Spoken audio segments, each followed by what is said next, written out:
जी बेटा जी, चलो स्टार्ट करते हैं एक और इजी क्वेश्चन के साथ। Exercise 8.3 question number 4 part 2।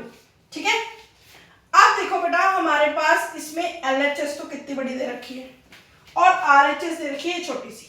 ठीक है, यहाँ पे सब कुछ sine cos sine cos sine cos sine cos है। ठीक है, और यहाँ पे सेकंड है। तो सबसे पहले ये याद कर लो कि मैंने आपको बताया था कि कोस जो होता है वो किसके इक्वल होता है जी? सेकंड के इक्वल होता है। तो अगर ये सब कुछ सॉल्व करने के बाद, ठीक है, और सेकंड जो होता है वो किसके इक्वल होता है? 1/cos A के। अगर ये लेफ्ट हैंड साइड को पूरा सॉल्व करने के बाद मुझे ये मिल जाए 1/cos A और ऊपर एक बेचारा सा 2 भी मिल जाए, ठीक है, तो मेरा ये सम बहुत इजीली RHS के इक्वल हो जाएगा। ठीक है ना? तो वहां तक पहुंचने के लिए हम लोगों ने कैसे स्टार्ट करना है? हम लोग क्या लेंगे? LHS से स्टार्ट करते हैं। ठीक है, फिर से इसमें एडिशन है तो पहला काम LCM ले लो। ठीक है, तो मैं पहले cos A upon 1 plus sine A, question को लिख रही हूँ, लेफ्ट हैंड साइड को पूरा राइट डाउन कर रही हूँ बेटा। ठीक है, 1/cos A। अब दोनों ही डिफरेंट टर्म्स है। ठीक है, जब हमारे पास 1/2 हो प्लस 1/3 हो, ठीक है, दोनों प्राइम नंबर्स है। ठीक है ना, ये भी हमारे प्राइम नंबर्स है, कुछ भी मैच नहीं हो रहा।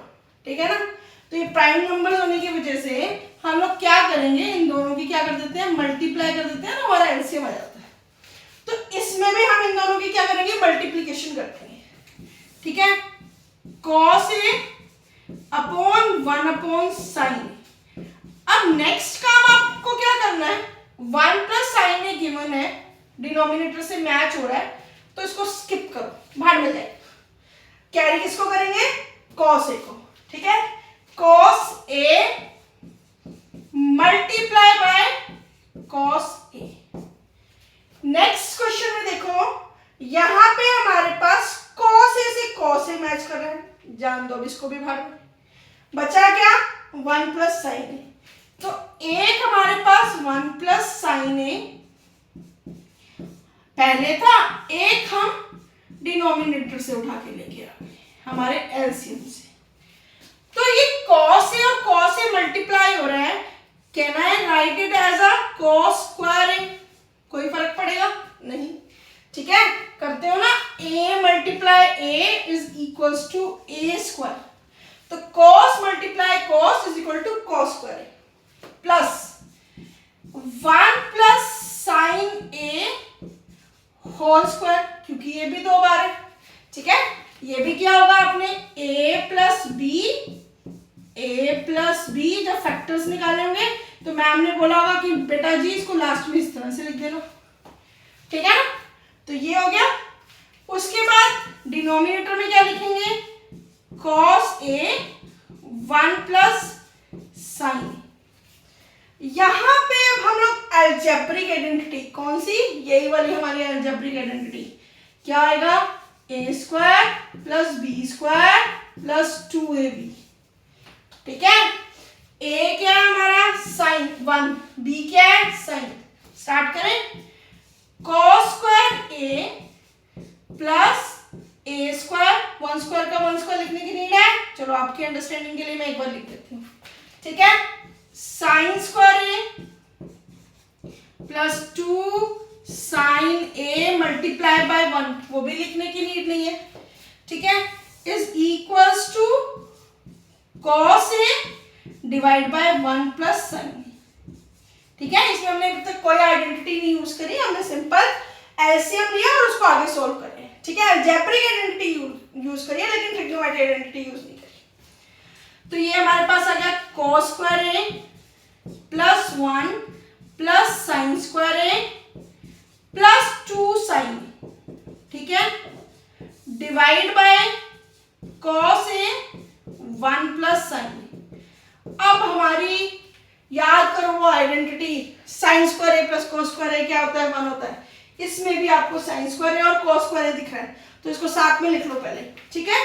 क्या करो, sign square A plus cos square A plus 1 को मैं लास्ट इधर लिख देती हूँ, ठीक है। इस प्लेसेस चेंज करिए और कुछ नहीं किया, इसको थोड़ा सा शिफ्ट किया इधर से उधर, ठीक है। 2 sine divide by cos A 1 plus sine A, clear. अब ये किसके इक्वल होता है, ये किसके इक्वल होता है, हमारा 1 के। 1 हमारे पास ऑलरेडी था, 2 sine a divide by cos A 1 plus sine a. अब मैंने यहां पे ट्रिग्नोमेट्री आइडेंटिटी अप्लाई की है, तो मैं लिखूंगी because sine square A plus cos square A is equals to 1। अब ये 1 और 1 क्या हो गया, 2 प्लस 2 साइन ए, ठीक है, divide by cos A 1 plus sine a. आपको लग रहा है कुछ कॉमन है दोनों टर्म्स में, 2 को कॉमन लो, 1 plus sine a divide by cos a divide by 1 plus sine a. ये दोनों लाइक टर्म्स थी, कट गई, 1 2 अपॉन कॉस ए। अब मैंने आपको बताया था 1 अपॉन कॉस ए किसकी इक्वल होता है बच्चा जी, सेकेंड ए, ठीक है। तो 2 अपॉन सेकेंड ए, तो LHS इज इक्वल्स टू किसके इक्वल हो गया जी, RHS के। ये हमारा क्वेश्चन सॉल्व, ठीक है, क्लियर। देख लो इसको एक बार और।